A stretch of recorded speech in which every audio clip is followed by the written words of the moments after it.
Partai buruh haram, saya katakan haram, berkoalisi dengan partai politik yang mengesahkan Omnibus Law. Iya. Jadi kami tidak akan Berarti ketika mendukung 7 partai itu ya? Plus 2 juga kami akan pertanyakan 2020 2 partai yang menolak Omnibus Law, Bang.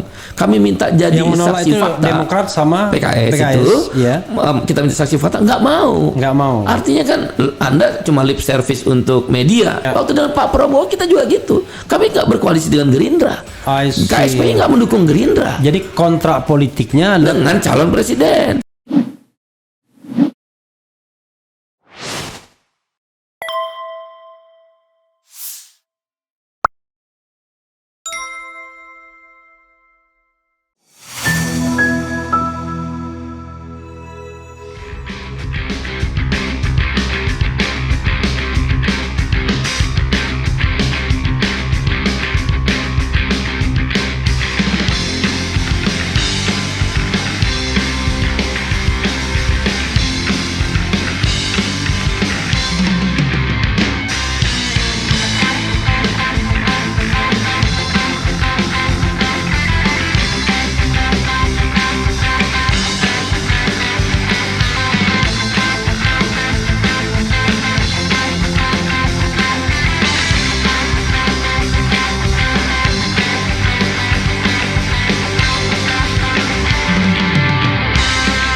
Tapi misalnya ya, kalau ideologinya Omnibus Law misalnya, itu ada nggak keputusan terakhir dari Presidium kalau misalnya calon presiden itu mendukung Omnibus Law batal misalnya? Kami KSPI waktu itu ya, belum partai. Sudah 2 kali dukung Pak Prabowo kan.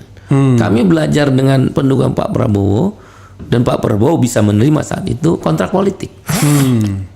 Kalau karena kami serikat buruh, habis kontrak politik ya udah selesai, menang nggak menang udah selesai. Tapi sekarang kami partai politik. Kami harus memenangkan juga bacalek. Kami harus meloloskan satu fraksi di DPR RI dan target kami ini sudah ada 30 kursi ya, yang kami udah hitung, insya Allah kami berkeyakinan. Nah, oleh karena itu koalisi yang dibangun oleh partai buruh dalam capres itu udah keputusan Rakernas, bukan koalisi dengan partai politiknya. Partai buruh haram, saya katakan haram, berkoalisi dengan partai politik yang mengesahkan Omnibus Law. Jadi kami tidak akan ketika mendukung 7 partai itu ya. Plus 2 juga kami akan pertanyakan karena waktu 2020 2 partai yang menolak Omnibus Law, Bang. Kami minta jadi saksi fakta. Demokrat sama PKS itu kita minta saksi fakta, nggak mau. Artinya kan Anda cuma lip service untuk media. Ya tapi tidak mau bertindak lebih jauh. Kami butuhkan bahwa proses di dalamnya itu curang gitu loh. Ada intimidasi, tidak ada public hearing, ada pelanggaran terhadap dalam Undang-Undang P3 dan lain sebagainya. Oleh karena itu kita mengatakan haram berkoalisi dengan partai politik yang menyetujui Omnibus Law. Dengan demikian koalisi yang dibangun adalah dengan capres. Waktu dengan Pak Prabowo kita juga gitu. Kami nggak berkoalisi dengan Gerindra. KSPI nggak mendukung Gerindra. Jadi kontrak politiknya dengan calon presiden. Nah, orang bertanya, terus partai buruh nanti nggak masuk KPU? Ya memang secara undang-undang nggak bisa kok. Kan yang bisa mengusung 20% atau yang udah pernah punya kecuali tiket. Tiba-tiba ada keajaiban presidensial threshold. Ya kalau presiden threshold pasti calon alternatif yang kita majukan. Bro ya. Jadi May Day itu 1 Mei Hari Buruh Internasional ya. Betul sekali. Itu dijadikan hari libur ketika era SBY. Era Pak SBY. Tahun berapa itu? Kalau saya nggak salah itu ya menjelang Pak SBY selesai kan 2014. Jadi bisa jadi kayak seperti 2013 deh. 2013 ya. Seingat saya ya. Jadi ini saya mendapatkan semacam flyer ya. Ada 6 tuntutan, saya bacakan ya. 6 tuntutan atau isu May Day 2023. Peringatan May Day tahun 2023 diselenggarakan serentak di berbagai kota di seluruh Indonesia pada tanggal 1 Mei 2023 dengan melibatkan ratusan ribu buruh. Di sini ditulis ratusan ribui buruh di Jakarta. Aksi May Day dipusatkan di Istana Negara, Gedung Mahkamah Konstitusi, dan dilanjutkan May Day Fiesta di Istora Senayan. Betul sekali. Kemudian ada 6 yang dituntut. 1, cabut Omnibus Law Undang-Undang Cipta Kerja. Betul. Jelas ya, ini seperti jelas itu. Harga mati. Harga mati. Harga mati. Kedua, cabut Parliamentary Threshold 4%. Ya. Dan cabut Presidential Threshold 20%. 20%. Di sini nggak disebutkan 20%-nya, tapi threshold Presidential Threshold.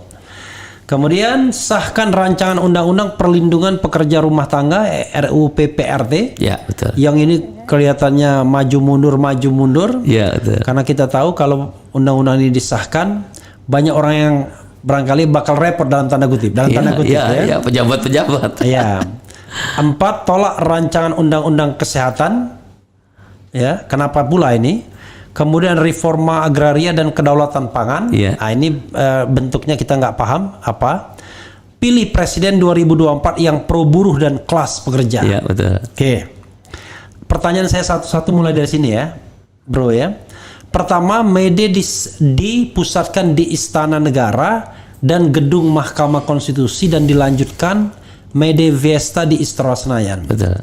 Apakah 3 tempat ini sudah terbuka semua atau masih bernegosiasi? Silakan. Sudah tuntas semua. Tuntas. Untuk aksi di istana dan gedung Mahkamah Konstitusi kan memang satu jalur ya. Kalau diperbolehkan kita masuk. Kalau tidak diperbolehkan ya berarti kita berhenti di patung kuda. Selalu begitu. Kita kan bernegosiasi ulang. Ini kan May Day, hari libur.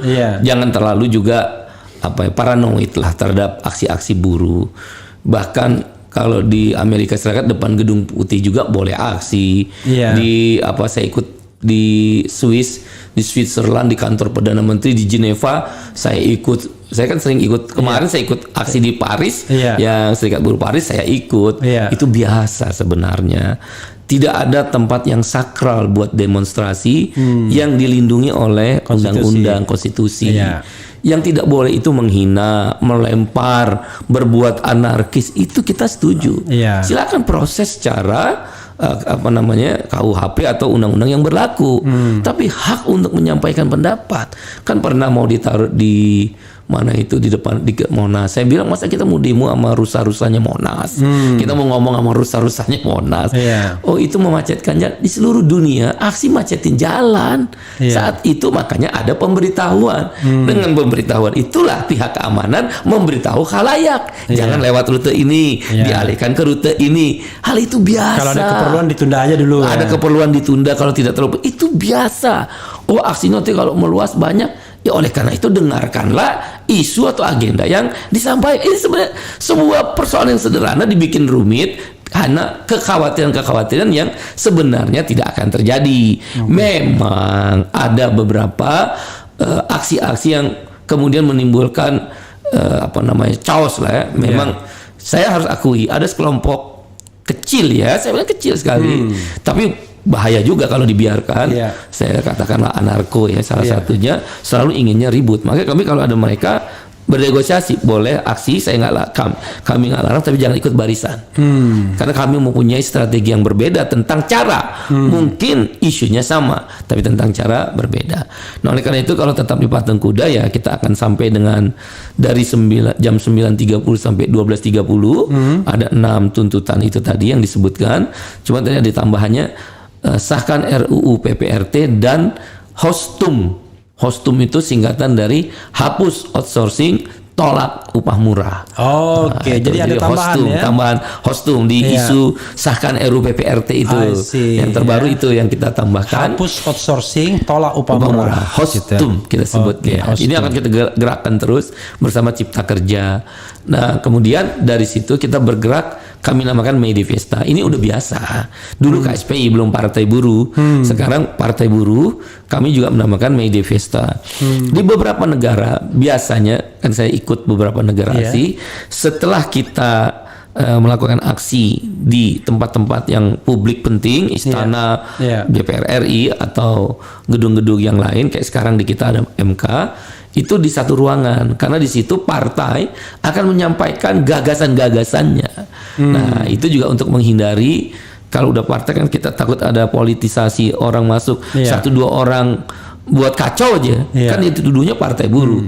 Nah, kami biasa di KSPI dulu, sekarang di Partai Buruh, di KSPSI Andi Gani juga biasa, sekarang di Partai Buruh kami namakan May Day Fiesta di Istora Senayan. Di situ isinya sama, orasi politik pimpinan-pimpinan buruh akan ditutup dengan orasi politik daripada Presiden Partai Buruh.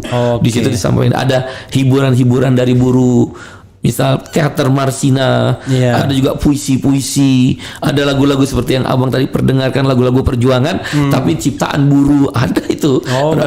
Lagu-lagu ini kan membangkitkan semangat. Jadi sesuatu yang sudah kami lakukan, kami ulang kembali. Demikian. Oke, kalau ciptaan penyanyi jalanan boleh dong? Oh boleh Bang, sangat. Nanti kita panggil Bang. Kalau memungkinkan saya tanya panitia. Kalau mereka juga mungkin kan saya tanya panitia. Karena banyak tuh lagu kita, reformasi dihianati. Siap. Dan itu cocok kan dengan konstituen Partai Buruh, petani.